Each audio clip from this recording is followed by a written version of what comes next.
जय श्री ओम नमः सिद्धेभ्यः नमो अरहन्ताणं नमो सिद्धाणं नमो आयरीयाणं नमो गुवज्झायाणं नमो लोये सव्वसाहुणम् मंगलम भगवान वीरो मंगलम गौतमो गणी मंगलम कुंद कुंदाद्यो जैन धर्मोस्तु मंगलम सर्वमंगल मांगल्यम प्रधानम सर्वधर्माणां जैनम जयतु शासनम वंदितु सर्वसिद्धे ध्रुवमचलमनोवमं गतिं पत्ते वोच्छामि समयपाहुर् निनमो सुधकेवली भणिदं नमः समयसाराय स्वानुभूत्या चकासते चित्स्वभावाय भावाय सर्वभावान्तरच्छिदे मैं करता हूँ कर्म का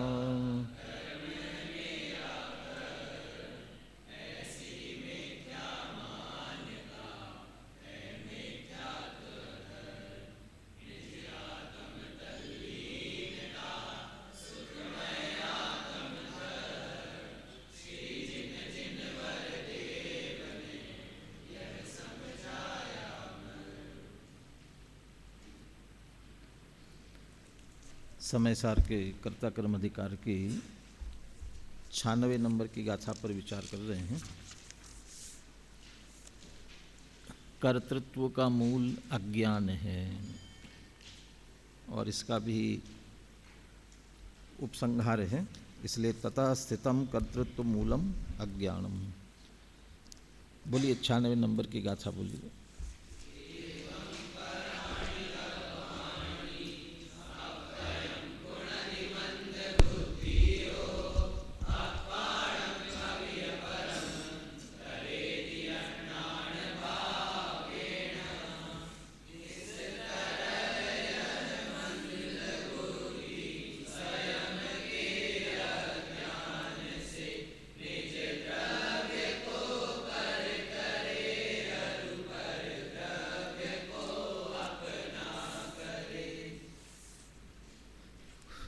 दो प्रश्न गाथा से संबंधित, जिससे गाथा का भाव आपके ख्याल में आया कि नहीं ये देखने के लिए।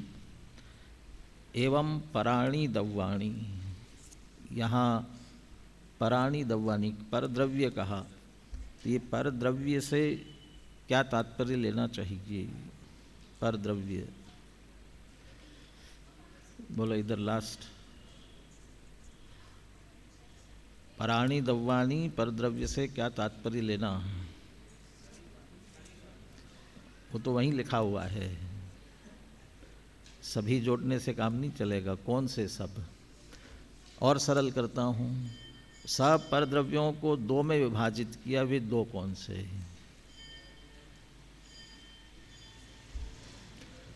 बहुत ध्यान से सुनने की जरूरत है। शास्त्री फाइनल में आ गए भाई साहब।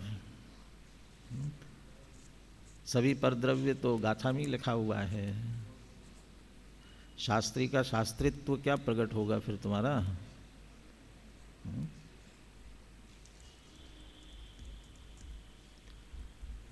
बोलो आगे, तुम्हारे आगे 100 मिलना।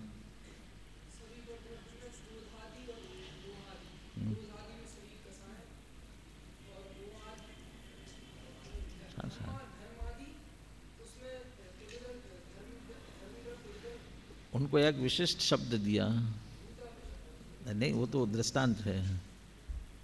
क्रोधादि को कौन से भाव कहा गया?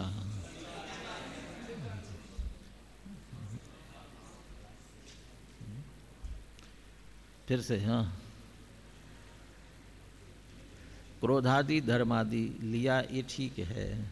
क्रोधादि धर्मादि ये तो प्रतिनिधि हैं, एक एक शब्द लिए। किसके प्रतिनिधि हैं? क्रोधादि किसके प्रतिनिधि है? धर्मादि किसके प्रतिनिधि हैं?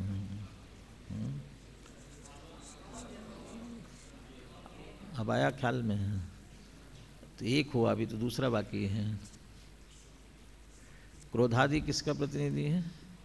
भावक भाव का। और धर्मादि गेय गायक, गेय गायक तो संबंध है, बैठिए बैठिए। भाव्य भावक भी संबंध है, वो क्रोधादि भावक भाव है और धर्मादि गेय भाव है। तो पराणी दव्वाणी समस्त परद्रव्य माने क्रोधादि भावक भावों को और धर्म आदि गेय भावों को, उनको अन्नान भावेन मंद बुद्धियो अपयम कुणदी, अज्ञान भाव से मंद बुद्धि अपना करता है। यहाँ अज्ञान भाव का अर्थ क्या है? अज्ञान भाव बोलो, इधर से कौन बोलेगा? पीछे की लाइन में, सेकेंड ईयर, पीछे की लाइन से कौन बताएगा? अज्ञान भाव का अर्थ क्या यहाँ पर, तात्पर्य क्या? भाव पूछते तो बोलते अज्ञान भाव माने अज्ञान भाव से, तात्पर्य पूछ रहे, अज्ञान भाव से तात्पर्य क्या है? नहीं आया ख्याल में? और ख्याल में नहीं आया तो गाथा जब पढ़ाता हूँ फिर पूछता हूँ, गाथा का अर्थ ख्याल में आ गया? कल नहीं आया तो आज पूछ सकते हैं ना, मना थोड़ी करते पूछने के लिए। अतिशय बोलो, यहाँ के शब्द बोलना चाहिए ना, यहाँ के शब्द बोलना चाहिए। प्रकरण के अनुसार मिथ्या दर्शन, मिथ्या ज्ञान, मिथ्या चारित्र ठीक है, लेकिन यहाँ जो शब्द दिए गए, अविरति, मिथ्या दर्शन, अज्ञान और अविरति, वो गाथा बोलते जाते हैं, पाठ करते हैं, 10 बार पाठ करते हैं, वो आया, बार बार आया ना, 3 प्रकार का उपयोग, मिथ्या दर्शन, अज्ञान, अविरति, वो ध्यान में रखना चाहिए ना। तो गाथा का सामान्य अर्थ तो परद्रव्य, तो परद्रव्य लिखा ही हुआ है, उसमें क्या है? पेंसिल होती नहीं अपने पास में, ज़रूरत क्या है? अपन सब अपने आप को अकलंग निकलंग समझते हैं, क्या करें? ध्यान रहता नहीं है, कोई बात नहीं है, लेकिन लिखना मना कहाँ है? ध्यान नहीं रहता है, लिखना मना कहाँ है? तो लिख सकते हैं ना, और बिना देखे बोलने के लिए थोड़ी कहा था, देख के भी बोल सकते थे।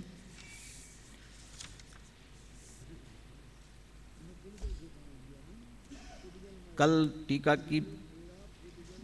का पहला पैराग्राफ अपन ने देख लिया था और यहाँ पर ला करके छोड़ा था, भूताविष्ट ध्यानाविष्टस्य इव प्रतिष्ठितम कर्तृत्व मूलम अज्ञानम।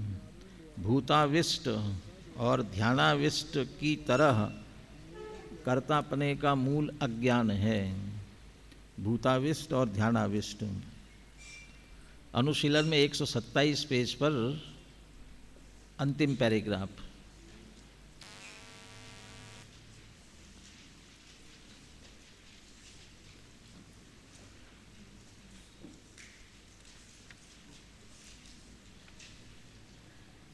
चौरानवे 95 गाथाओं में अप वियपम करेदि को हो हम लिखा हुआ है। 95 में अप वियपम करेदि धम्म आदि, इसका अर्थात क्रोध मैं हूँ ऐसा आत्मविकल्प करता है, धर्मादि मैं हूँ ऐसा आत्मविकल्प करता है। और 96 में लिया अपयम कुणदि मंद बुद्धि हो, अपना करता है, लेकिन अधिकार तो कर्ता कर्म का चल रहा है, कर्ता कर्म अधिकार है, तो कर्ता कर्म वाली बात आना चाहिए थी ना, तो वो उसमें शामिल है। चारों प्रकार की भूल एक साथ चलती हैं, इसलिए अंतिम पैराग्राफ में लिखा, यहाँ ज्ञेय पदार्थों में एकत्व, ममत्व और कर्तृत्व भोक्तृत्व मानने वाले अज्ञानी के स्वरूप को ध्यानाविष्ट पुरुष के और राग द्वेष आदि विकारी भावों में भावक भाव एकत्व ममत्व एवं कर्तृत्व भोक्तृत्व स्थापित करने वाले अज्ञानी के स्वरूप को भूताविष्ट पुरुष के उदाहरण के माध्यम से समझाया गया है। माने 2 उदाहरण दिए गए हैं, दोनों स्पष्ट रूप से दो अलग अलग बातों को समझाने के लिए। भूताविष्ट भावक भाव क्रोधादि के संदर्भ में और ध्यानाविष्ट ज्ञेय भाव धर्मादि के संदर्भ में। कैसे? उदाहरण और सिद्धांत ये दोनों को लेते हुए आगे से तथाई कह करके स्पष्ट करते हैं। यथा खलु भूताविष्टः अज्ञानात् भूत आत्मानो एकीकुर्वन् अमानुषोचित विशिष्ट चेष्टा अवस्तंभ निर्भर भयंकर आरंभ गंभीर अमानुषत्व व्यवहारतया तथा विधस्य भावस्य कर्ता प्रतिभाति। पुरुष पुरुष शब्द आया कहीं तो भूताविष्टः कह दिया, उसी में आ गया मनुष्य पुरुष भूताविष्टः। कोई भूताविष्ट है, भूताविष्ट माने इसे भूत लग गए हैं। और भूत लग गए माने क्या क्या हो गया? भूत लग गए माने किसी आत्मा ने उसमें प्रवेश कर लिया। लेकिन कर्णान योग के अनुसार कहा जाता है कि ये वैक्रियक शरीर वाले देवगति के हैं व्यंतर आदि, और वे इस औदारिक शरीर में प्रवेश नहीं करते हैं। प्रवेश नहीं करते तो फिर ये कैसे कराते हैं? है उनमें शक्ति, बिना प्रवेश किए ही दूर रहकर ही सब कुछ कर सकते हैं। लेकिन वो जिसको परेशान करने में लगे हुए हैं, अब उसको परेशान कर रहे हैं, इसी का नाम है भूताविष्ट। वो पीछे पड़ गया। प्रवेश करने की बात यदि की जाए ना, एक व्यक्ति में आया, वो तो जैसे लौकिक में सब होता रहता है और अपने यहाँ भी चलता है, बहुत सारे क्षेत्रों पर भी चलता है। पूछते हैं उसको कौन हो, कहाँ से आए हो, तो बता देता है मैं यहाँ हूँ, यहाँ से आया हूँ। मैं तो कहता हूँ वो एक व्यक्ति में है ना, अभी एक व्यक्ति, इसमें ये फलाना फलाना जो मरकर भूत बन गया था और वो आया है। लेकिन वो जो व्यंतर भूत बन गया था वो एक साथ, एक व्यक्ति नहीं, अनेक व्यक्तियों में एक साथ ही करा सकता है। वो ऐसा ऐसा झूल रहा है, और कोई महिला है तो बाल खोल करके झूल रही है। अब वो 100 महिलाएं बैठी हो ना, और 100 के 100 महिलाओं को सिर घुमवा सकता है वो एक साथ।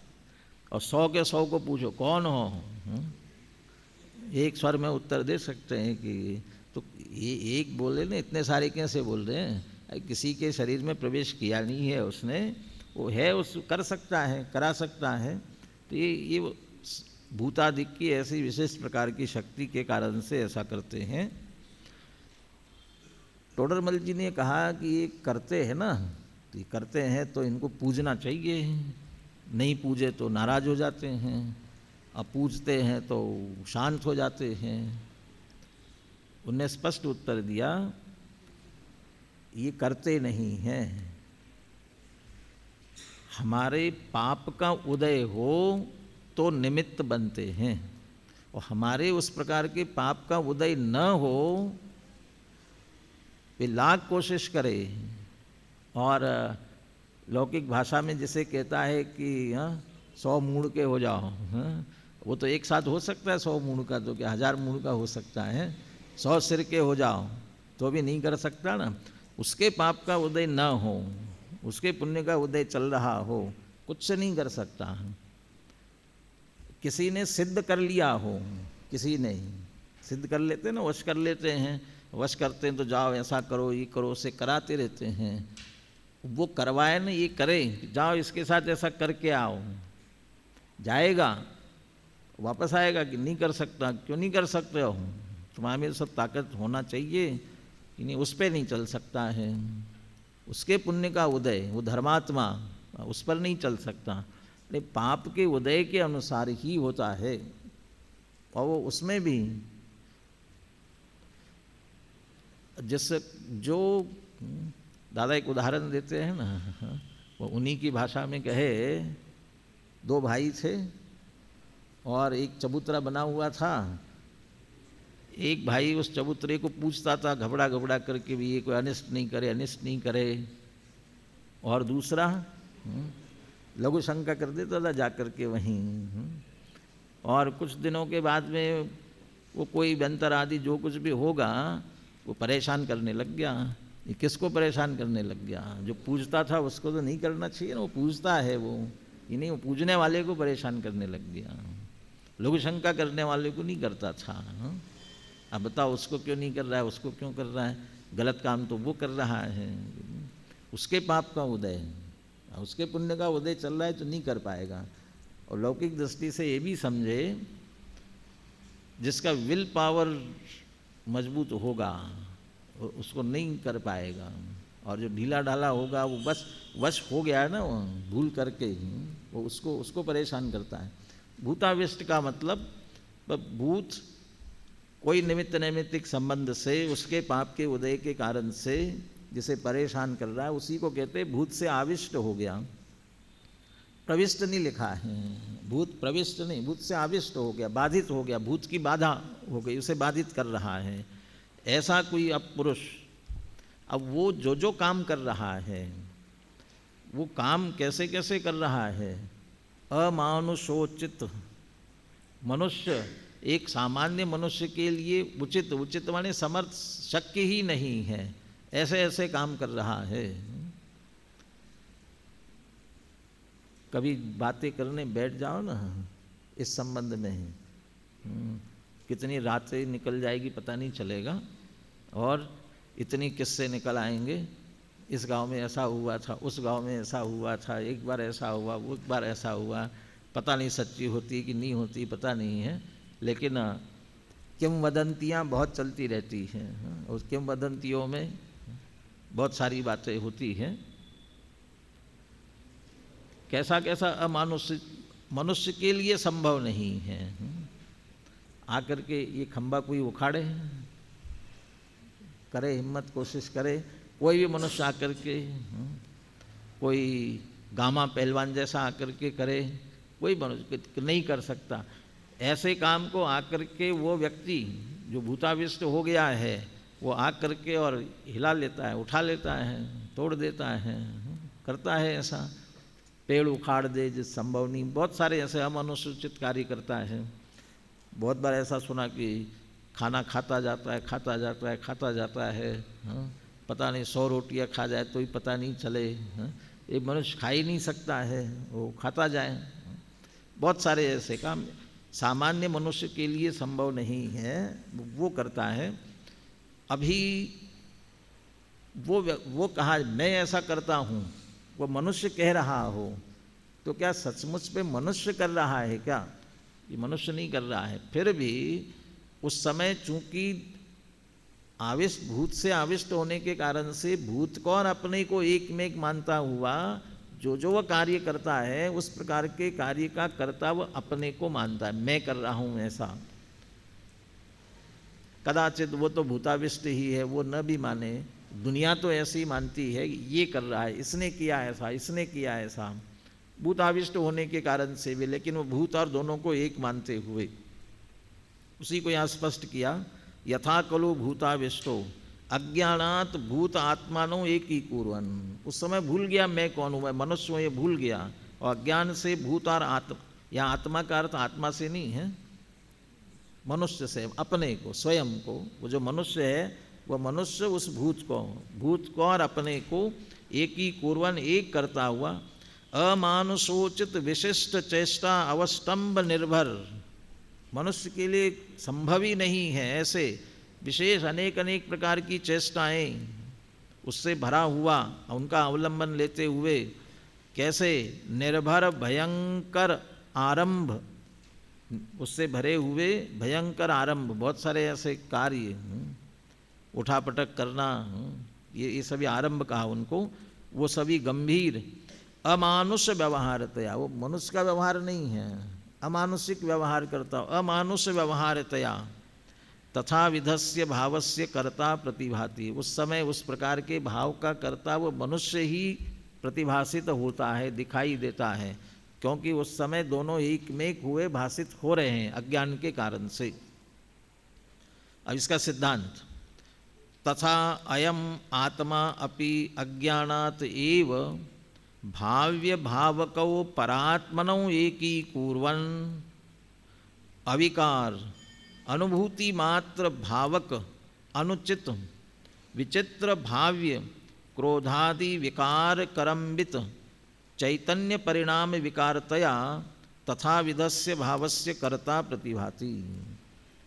जैसे वो भूताविष्ट पुरुष है उसी प्रकार से यह आत्मा भी अज्ञान से ही भाव्य भावकौ परात्मनौ, भाव्य और भावक ऐसे पर और आत्मा, यहाँ यथासंख्य क्रम से नहीं लगाना है, भाव्य भावकौ परात्मनौ, पर और आत्मा, क्यों भाव्य भावक पर आत्मा, क्रम से क्यों नहीं लगाना?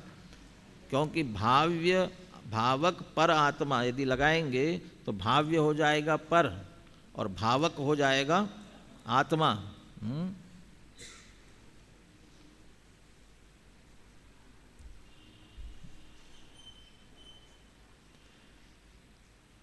आगे आगे बात बैठेगी नहीं, इसलिए रुक गया थोड़ा सा, क्योंकि प्रकरण जिस तरह से चल रहा था पीछे से उस अनुसार भाव्य उस रूप होने योग्य आत्मा और भावक वो भाव कराने वाले क्रोधादि भाव वे भावक, लेकिन यहाँ भावक को आत्मा के साथ जोड़ा आगे। इसलिए अभी जैसा जहाँ भाव हो उस हिसाब से शब्द का अर्थ लेना, उस दृष्टि से समझना उसे। तो भाव्य भावक परात्मनो एकीकुर्वन्, भाव्य सीधा सीधा आत्मा और क्रोधादि इन दोनों को, क्रोधादि पर है आत्मा स्व है, इन दोनों को एक करता हुआ क्या किया? एक करते हुए एकीकुर्वन्, स्व है कैसा? स्वयं अविकार अनुभूति मात्र भावक अनुचित विचित्र भाव्य क्रोधादि विकार करम्बित। ये यहाँ बात पलट गई है। अभी तक तो आत्मा भावक, आत्मा भाव्य स्वरूप होने योग्य होने के कारण से और वे भावक थे। अभी यहाँ ये कह रहे हैं कि वो चैतन्य आत्मा जो है वो भावक, क्योंकि वैसे भाव वो कर रहा है, इस दृष्टि से भाव करने वाला उस अपेक्षा लेना यहाँ। और कौन से भाव, उसके भाव कौन से, ये बात यहाँ बदल जाएगी। आत्मा भाव कर रहा है, कौन से भाव कर रहा है कि क्रोधादि भाव कर रहा है, इसलिए आत्मा को भावक कहा, उनको यहाँ पर अभी भाव्य कहा गया। ये यहाँ के प्रकरण के लिए बदल लेना। वो भाव कराने वाला आत्मा जो क्रोधादि भाव करता है ना, वो आत्मा वास्तव में कैसा है? ये शब्द भी लगता है अमृतचंद्र आचार्य को बहुत प्रिय है। कौन सा? अनुभूति मात्र। कैसा है आत्मा? अनुभूति स्वरूप। कहाँ कहाँ लिखा? मोटा मोटा तो ध्यान में रहना चाहिए। 73वीं गाथा और हाँ 17वीं 18वीं गाथा की टीका में भी लिखा ना, अनुभूति स्वरूप भगवान आत्मा आबाल गोपाल सभी को प्रति समय अनुभव में आ रहा है। अनुभूति स्वरूप भगवान आत्मा। और वहाँ लिखा कि वो अनुभूति मात्रत्वात् शुद्धः कारक सकल कारक चक्र प्रक्रियोत्तीर्ण निर्मल अनुभूति मात्रत्वात् शुद्धः। तो अनुभूति मात्र, वह अनुभूति से क्या भाव लेते हैं? अनुभूति आत्मा का आश्रय करने पर जो अनुभव हो रहा है वह अनुभूति पर्याय नहीं। वह जिस आत्मा का लक्ष्य करने पर अनुभव हो रहा है उसे अनुभूति कह रहे हैं। माने अनुभूति का विषयभूत भगवान आत्मा, उसे अनुभूति कहते हैं। अविकार अनुभूति मात्र, अब वो भी अविकार शब्द भी जोड़ दिया, जिसमें कोई विकार नहीं है, जिससे विकार प्रवेश नहीं कर सकते हैं, ऐसा अविकार अनुभूति मात्र, ऐसा जो भावक चैतन्य आत्मा, उसके लिए अनुचित ये वो उस रूप होना संभव नहीं है, अनुचित। जैसे मनुष्य का उस भूताविष्ट भूत जैसे जैसे काम करवा रहा है वैसे काम एक सामान्य मनुष्य के लिए संभव नहीं है।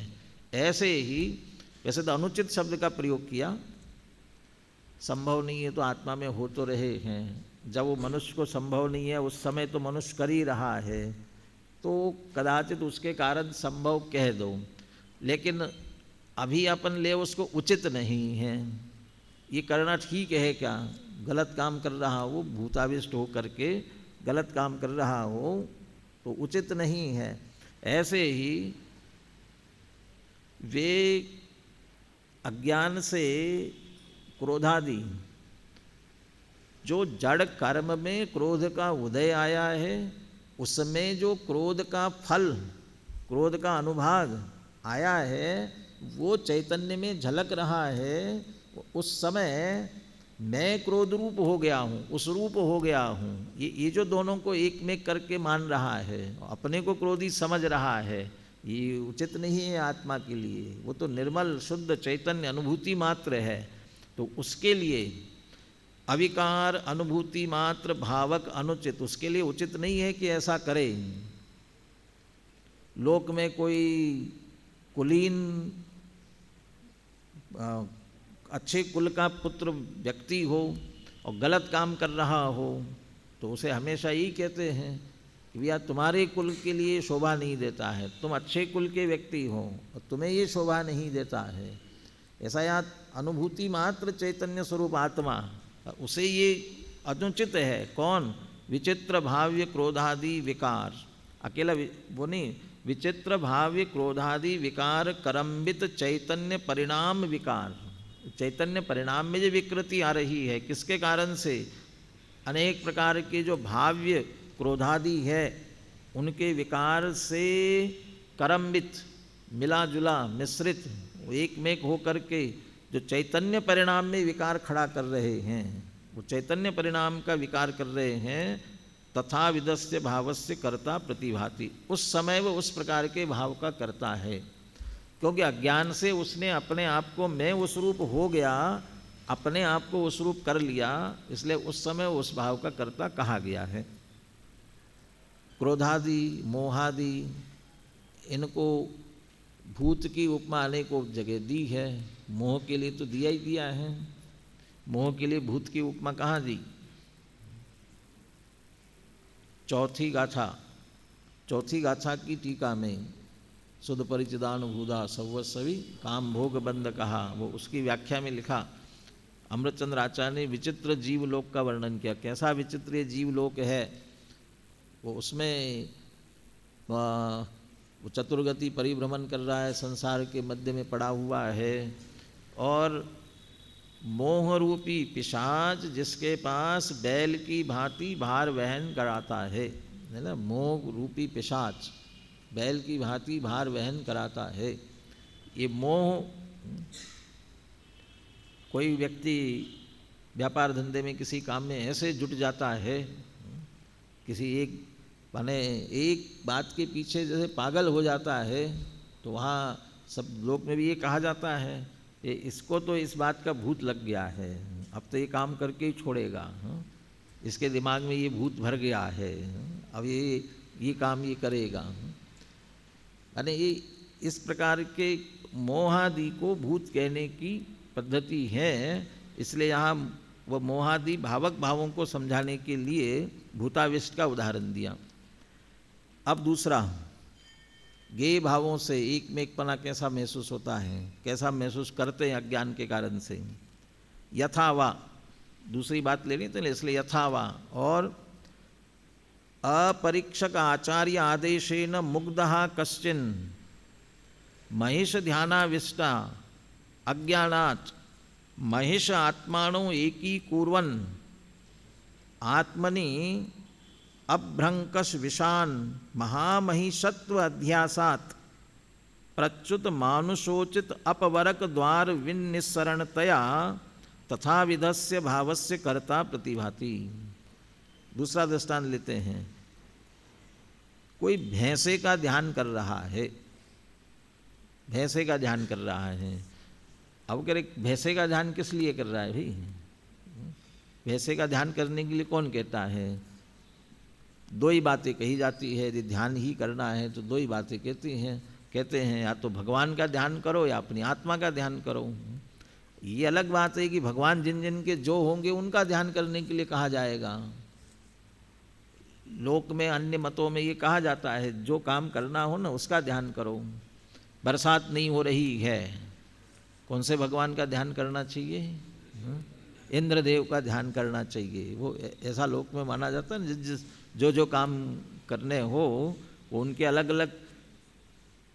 अलग देवताओं को अलग अलग ड्यूटी, अलग अलग डिपार्टमेंट वहाँ दिए गए हैं। इसलिए वो उस प्रकार से वहाँ भी उनका ध्यान करते हैं। और उनके यहाँ जिनका ध्यान करते हैं, जैसे अपने यहाँ तीर्थंकर आदि का जन्म होता है, तीर्थंकरों का जन्म आदि होता है, तब सौधर्मिंद्र का आसन कंपायमान होता है, ऐसे वो उन देवताओं का आसन भी डोलने लग जाता है उस ध्यान के प्रभाव से। तो वो बेचारों को आना पड़ता है, फिर आकर के फिर वो जो कह रहा है वो करना पड़ता है। उनके देखा देखी अपने यहाँ भी आ गया। हमारे यहाँ भी 24 तीर्थंकर, 24 तीर्थंकर एक से कि अलग अलग? सारे 24 तीर्थंकर एक से हैं कि अलग अलग हैं? बिल्कुल एक से। कोई अंतर है? कोई अंतर नहीं है। नाम तो अलग अलग है सबका, नाम अलग अलग है, शरीर की ऊंचाई अलग अलग है, शरीर का वर्ण अलग अलग है, संज्ञा संख्या लक्षण प्रयोजन वो उतना ही अंतर है। लेकिन हम तीर्थंकर कह करके वास्तव में अरहंत अवस्था के रूप में याद करते हैं। तीर्थंकर कह करके, तीर्थंकर कह करके वो जन्म और वे उस रूप में नहीं करते हैं। पूजा करते हैं जिनकी भी, वो अरहंत अवस्था की करते हैं। और उस अरहंत अवस्था की अपेक्षा अनंत चतुष्टय रूप, निश्चय से जो आत्मा का स्वरूप है वह अनंत चतुष्टय वाला वो तीर्थंकर स्वरूप है। वो 24 का एक सा है। वो ऐसा होते हुए भी उनके यहाँ अलग अलग डिपार्टमेंट मिथ्या कल्पना से किए गए हैं, तो अपने यहाँ भी अलग अलग डिपार्टमेंट बांट दिए गए हैं। किन किन को क्या क्या डिपार्टमेंट दिया? शांतिनाथ भगवान को क्या डिपार्टमेंट दिया? अशांति हो रही हो तो शांति करना। पार्श्वनाथ भगवान को कौन सा डिपार्टमेंट दिया? रक्षा करना, क्योंकि उनके ऊपर उपसर्ग हुआ था। शीतलनाथ भगवान को भी दिया एक, वो शीतला चेचक निकलता है ना, तो शीतलनाथ भगवान की करो तो चेचक दूर हो जाएगा। महावीर भगवान को क्या दिया डिपार्टमेंट? और अब तो और अलग हो गया। ये तो ये नया नया होना चाहिए ना कुछ नया मॉडर्न आना चाहिए। अब मॉडर्न तो नया ये आ गया, नवग्रह है। वो नवग्रह परेशान करते हैं, इसलिए नवग्रह परेशान करते हैं तो उनकी शांति के लिए किन किन की पूजा करना। तो ग्रह से संबंधित जिन तीर्थंकर का नाम है वो करना। आजकल क्या चल रहा है? आजकल क्या चल रहा है? अरे गलत बात पूछा। आजकल कौन से भगवान चल रहे हैं नहीं मालूम? हाँ, मुनीश्वरनाथ चल रहे हैं। चलो मैंने थोड़ा थोड़ा समझते हो। हाँ, अब उसी माहौल में रहते तो क्यों नहीं समझेंगे। अच्छा, क्यों मुनीश्वरनाथ क्यों चल रहे हैं? हाँ, शनि, सबको शनि परेशान करता है। हाँ? और शनि के लिए मुनीश्वरनाथ तो दिन भी मालूम होगा ना, शनिवार। और यदि अमावस के दिन पड़ जाए जब तो और जहाँ वो मुनीश्वरनाथ का मंदिर हो और उसमें क्या भीड़ लगती है, तो ये इस तरह की कल्पनाएं की गई। तो वे अभी वो दूसरी लाइन पर चले गए अपन। यहाँ बात ये हो रही थी कि ध्यान यदि किया जाए तो हमारे भी ऐसा कह सकते हैं ना हम, ज्योतिषी अपने जैन, अजैन के पास नहीं जाना जी, जैन और अजैन ज्योतिषी भी आजकल ऐसा करने लगे हैं। आप कोई ऐसे ज्योतिषी के पास में सब बहुत परेशान हूँ, क्या करूँ?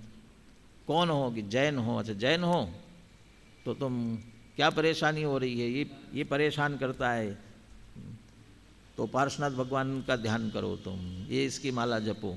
वो आपको आपके भगवान की माला जपने के लिए कहेंगे कि इसकी माला जपो, उसकी माला जपो। माने ध्यान करने के लिए यदि कदाचित कहा भी जाता है तो भगवान का ध्यान करने के लिए कहा जाता है या अपना ध्यान करने के लिए कहा जाता है। भैंसे का ध्यान करने के लिए कौन कहेगा? भैंसे का ध्यान करने के लिए कौन कहने वाला? इसलिए लिखा कि अपरीक्षक आचार्य आदेश है न। कोई अपरीक्षक आचार्य, ऐसा ही मूर्ख आचार्य, वो कोई देवे, और किसी मूर्ख कोई दे सकता है। इसलिए मुग्धः, कोई मुग्धः कश्चिन, कोई मूर्ख क्या करे? महेश ध्यानाविष्टः, महेश ध्यान, भैंसे के ध्यान में जड़ गया, महेश ध्यानाविष्टः। और जब ध्यान में ऐसा एकाग्र हो गया, अज्ञानात महिष आत्मानो एकी कुर्वन्, अज्ञान से भैंसे और अपने को एक करता हुआ। एक कैसे किया होगा? भैंसे को और अपने को कैसे एक किया होगा? खुद भैंसे में घुस गया कि भैंसे को अपने में घुसा लिया? क्या किया? कैसे एक किया? कहाँ एक करना था? जहाँ करना था वहाँ कर लिया। कि कहाँ करना? ध्यानाविष्ट हुआ है ना, ध्यान में करना था। उस उपयोग एकाग्र करके मैं ही ऐसा हूँ ये मानने लगा, वही एक ही करना हुआ उसका। आत्मानो एक ही कुर्वन्, क्या मान रहा है उसको स्पष्ट किया। किस तरह से मानता है फिर? आत्मनि अभ्रंकश विशान महामहिषत्व अध्यासात। वो अपरीक्षक आचार्य ने किसका ध्यान करने के लिए कहा था? भैंसे का। तो भैंसे का ही ध्यान करना है तो कौन से भैंसे का करना? एक मरियल सा दुबला पतला वैसे ही भैंसा गली में घूम रहा हो, नहीं उसका नहीं, उसका क्यों करेंगे? भैंसे का ही करना है तो कभी वो मन के लड्डू खाए हैं? तो मन के लड्डू खाना हो तो कैसे खाना चाहिए और कितने खाना चाहिए? जब मन के लड्डू खाना है तो फीके क्यों? अच्छा, डायबिटीज़ वाले मन के लड्डू फीके खाएंगे कि मीठे खाएंगे? जब मन के ही लड्डू खाना है तो उसमें फीके क्यों? अच्छे बढ़िया मीठे, और थोड़े क्यों? बहुत खाएं, जितने खाना उतने खाएं। जब गलत ध्यान ही करना है तो किसका करें? भैंसे। कैसे भैंसे का? कैसा? अभ्रंकश विशान महामहिष। अभ्रंकश, अभ्रंकश वो अभ्र आकाश को बोलते हैं, और अभ्रंकश माने आकाश को छू रहे हो। ऐसे जिसके विशान, ऐसे जिसके सींग है, तो आकाश को छू रहे हो, ऐसे बड़े बड़े जिसके सींग है, ऐसा। अब ऐसा होगा तो छोटा मोटा भैंसा थोड़ी होगा। महामहिष, तो महामहिषत्व अध्यास, मैं ऐसा बड़ा भैंसा हूँ। ऐसे अध्यास के कारण से, ऐसे अध्यास से क्या हुआ? प्रच्युत मानुषोचित अपवरक द्वार विनिस्सरण तया। अब अपने आप को उसने इतना बड़ा भैंसा मान लिया है, तो अपवरक द्वार विनिस्सरण, अपवरक द्वार, किसी मकान के अंदर कोई न आवे, अंदर का कोई बाहर न जावे, इसको रोकने के लिए द्वार बनाया जाता है। वैसे तो द्वार शब्द तो निकलने और आने की बात होती है, लेकिन यहाँ अपवरक कह रहे हैं। जो रोकने वाला जो द्वार है, उस द्वार में विनिस्सरन्त्याम, उससे कहा चलो बाहर आओ। विनिस्सरण, कि नहीं निकल सकता मैं। ये क्यों नहीं निकल सकते हो? कि मैं यहाँ से अभी हिलूंगा भी तो मेरे सींग टूट जाएंगे, और इतने से दरवाजे में से मैं नहीं निकल सकता। क्यों? क्यों? अपने आप को महामहिष अनुभव कर रहा है, बड़ा भैंसा अनुभव कर रहा है।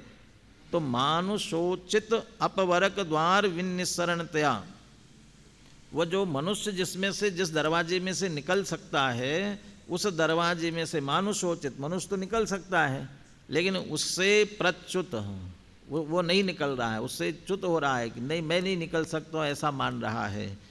क्यों मान रहा है? कि अपने आप को अभ्रंकश विशान महिषत्व अध्यासात, में बहुत बड़ा भैंसा हूँ, ऐसा मान रहा है। और ऐसा मानने के कारण उस समय तथा विधस्य भावस्य कर्ता प्रतिभाति, वह उस समय किसका करता है? कि भैंसे का करता है। उस समय वह भैंसे का करता है। कहाँ भैंसे को किया उसने? ये किया ना, ये कहाँ किया? कि अपने ध्यान में किया। तो वो ध्यान कहाँ हुआ? कि अपने भाव में हुआ।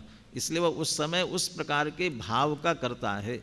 तो जैसे वह ध्यानाविष्ट पुरुष वो ज्ञेय के ध्यान में इतना तल्लीन हो जाता है कि उसके एक में एक होकर के मैं ही ऐसा हूँ मानता है, ऐसा ही हम भी गेयों को जानते समय, उसको अभी पढ़ेंगे, जैसे नाचार्य की उससे भी पढ़ लिया था अपन ने पीछे, पिछले उसमें दे दिया था।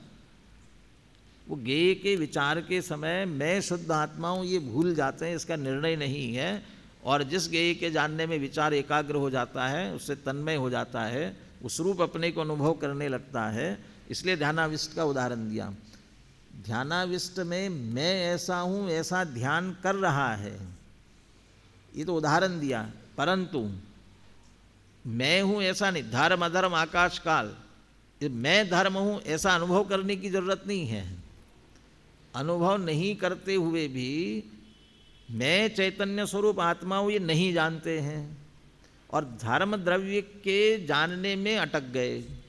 अब धर्म द्रव्य के जानने में ही उपयोग लगा हुआ है, तो उस समय उसमें उपयोग लगा हुआ होने से उसे उपचार से धर्म के साथ एकत्व कहा गया है। धर्म के साथ वो एक में हो गया ऐसा माना गया है, वो उपचार की अपेक्षा से। ये तो सिद्धांत दृष्टांत हुआ ना सिद्धांत पर। तथा विदस्य भावस्य कर्ता प्रतिभाति तथा अयम आत्मापि अज्ञानात् गेय ज्ञायकौ परात्मनौ एकीकुर्वन्। गेय ज्ञायक ऐसे पर और आत्मा को एक में करता हुआ आत्मनि परद्रव्य अध्यासात्, आत्मा में परद्रव्य का अध्यास, परद्रव्य ही मैं हूँ, इस प्रकार की विपरीत मान्यता होने के कारण से यहाँ तीन हेतु दे रहे हैं। ऐसा एक में एक पना हुआ, उसके पीछे कारण क्या बना? एक में एक पना, गेयों में एक में एक पना हो रहा है, उसके पीछे कारण क्या? नो इंद्रिय विषयीकृत धर्म अधर्म आकाश काल पुद्गल जीवांतर निरुद्ध शुद्ध चैतन्य धातु तया। अभी पढ़ लेते एक बार पूरा। तथा इंद्रिय विषयीकृत रूपी पदार्थ तिरोहित केवल बोधतया मृतक कलेवर मूर्छित परम अमृत विज्ञान घनतया च तथा विदस्य भावस्य कर्ता प्रतिभाति। ये गायक को एक करता हुआ उस समय जो भाव हो रहा है उनका कर्ता क्यों बन जाता है? ऊपर कहा था आत्मा कैसा है? अविकार अनुभूति मात्र, अविकार अनुभूति मात्र। ऊपर में अस्ति की बात ली, यहाँ अस्ति नहीं ली, नास्ति की बात ले ली। अविकार अनुभूति मात्र ऐसा है, तो आत्मा को स्व का संचेतन कैसा होना चाहिए था? कि स्व का संचेतन चैतन्य रूप होना चाहिए था। तो धर्म आदि रूप क्यों हो रहा है? धर्म अधर्म आकाश ऐसा क्यों हो रहा है? दर्पण के सामने काला कपड़ा रखा हुआ हो और काले कपड़े के प्रतिबिंब के कारण से दर्पण काला दिखाई दे रहा हो, किसी से पूछा जाए कि दर्पण कैसा है, तो दर्पण को देख करके काला है। अब दर्पण को देख करके काला ऐसा क्यों कह रहा है? क्योंकि जब वह काले कपड़े का प्रतिबिंब दर्पण में दिख रहा है उस समय उसकी स्वच्छता उसके कारण से ढक गई है, दिख नहीं रही है। ऐसे ही धर्म अधर्म आकाश, धर्म सभी का धर्म अधर्म आकाश काल इनके चिंतवन में लगा हुआ है। मैं कौन? मैं चैतन्य स्वरूप। चैतन्य नहीं दिख रहा है ना, क्यों नहीं दिख रहा है? ये कहते हैं नो इंद्रिय विषयीकृत धर्माधर्माकाश काल पुद्गल जीवांतर निरुद्ध शुद्ध चैतन्य धातु तया।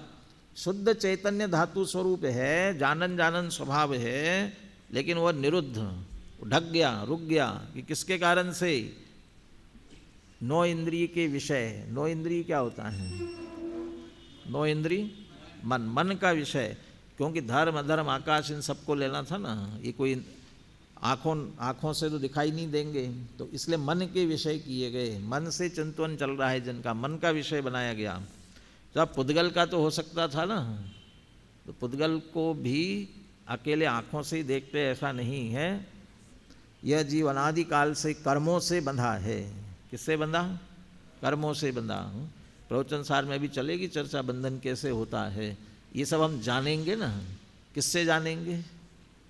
क्योंकि आँखों से दिखने वाला नहीं है वो, तो वो उसे मन से ही समझना पड़ेगा। इसलिए मन का विषय, और जीवांतर तो मन का विषय होता ही है, इसलिए सारे मन के विषय किए गए।